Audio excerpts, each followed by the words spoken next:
Let me begin by saying that I'm delighted to be here and begin by thanking and congratulating the board, the management, and more importantly, and especially all the workers of EFL for this very splendid performance. As a major shareholder, of course, government is always very pleased to receive the appropriate dividends. As a new government, we, as a coalition government, we are mindful and we understand the history of the organization, its critical importance to the social, economic, fabric of our country, the supply of power, electricity, energy, whichever term you may want to use, is critical for the economy and for our people. On the government's part, this has always been the responsibility of the government to ensure that we are able to supply power, electricity in particular, to as many of our families as possible. And government's vision, of course, is to ensure that 100% of Fiji's population has access to affordable and reliable electricity, especially to homes and infrastructure addition in the rural areas. So as part of the government's long-held strategy, the previous governments did that, and this government is no different, to supporting grid extension, rural electrification, and ensuring that homes are properly wired and connected to the electricity grid system. 7.1 million, of course, has been allocated for the grid extension project. 4.1 million will be payable to EFL, and we, as a government, we want to accelerate. We want to ensure that there is a quicker way of supplying electricity to and achieving that target of 100% of Fiji's population having access to affordable and reliable electricity. In addition, 3 million has also been allocated to the Department of Energy to continue with the installation of solar home systems in households, in remote and maritime areas where EFL grid obviously can't reach. Electricity subsidy for consumers, for families with a combined household income of $30,000 or less, providing subsidy to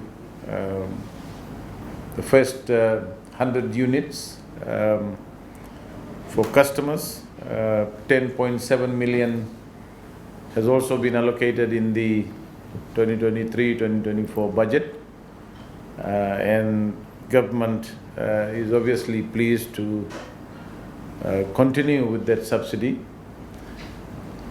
We foreshadow, and in fact, since we've been in government over the last 6 months, we can feel a sense of confidence, sense of freedom, as I always say, a little bit of sense of exuberance in the way in which investors our international partners, donors, feel about the style of governance that the coalition government has started with. Obviously, we had a very successful process in terms of formulating the budget, which has now been passed.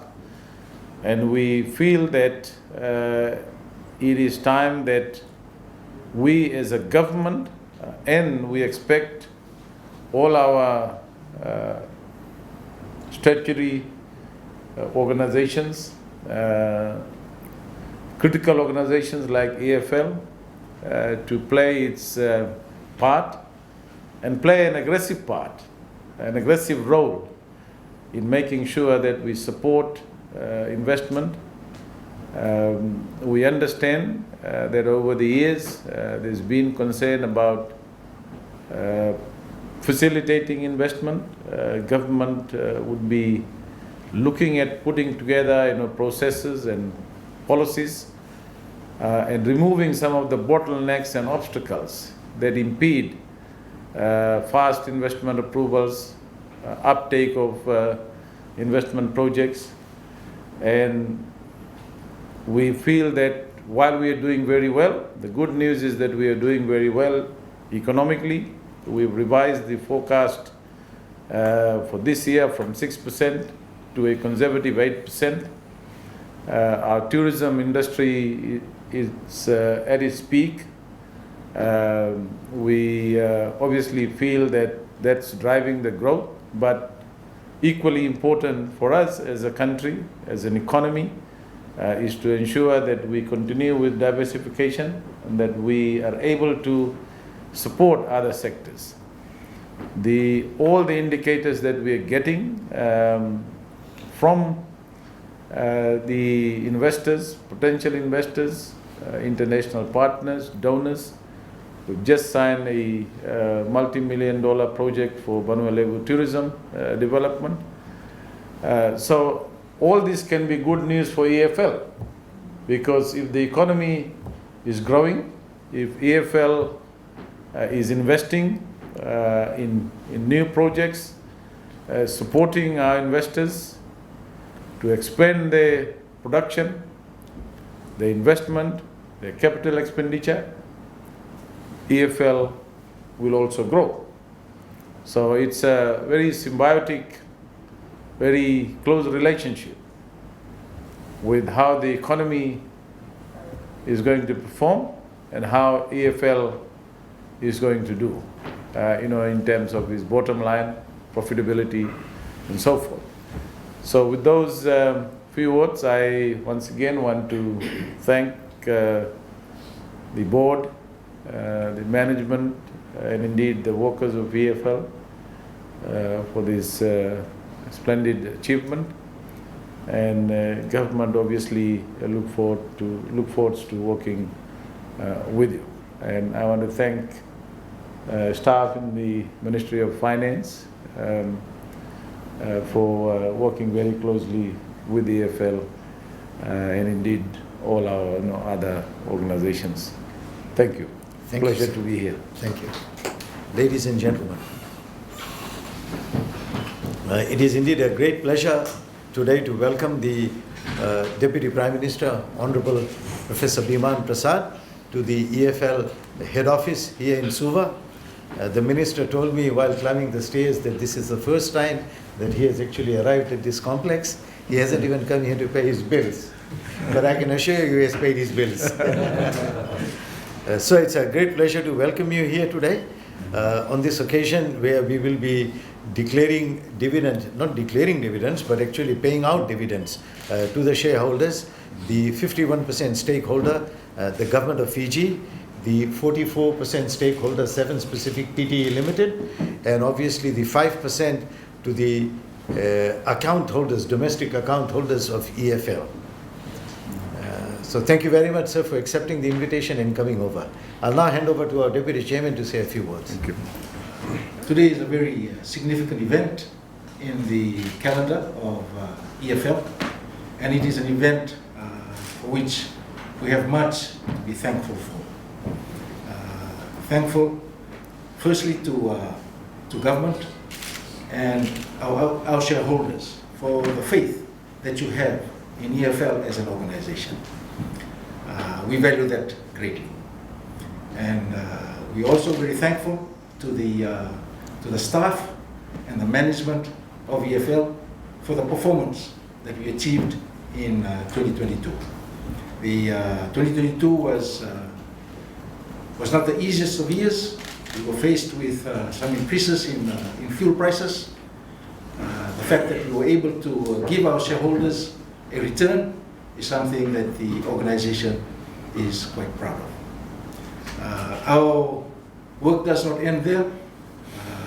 We have some challenges in 2023 and the years ahead, and I think it is on the agenda. We will give you an overview of the challenges that we have. But it gives me great pleasure, sir, to welcome you to this occasion. And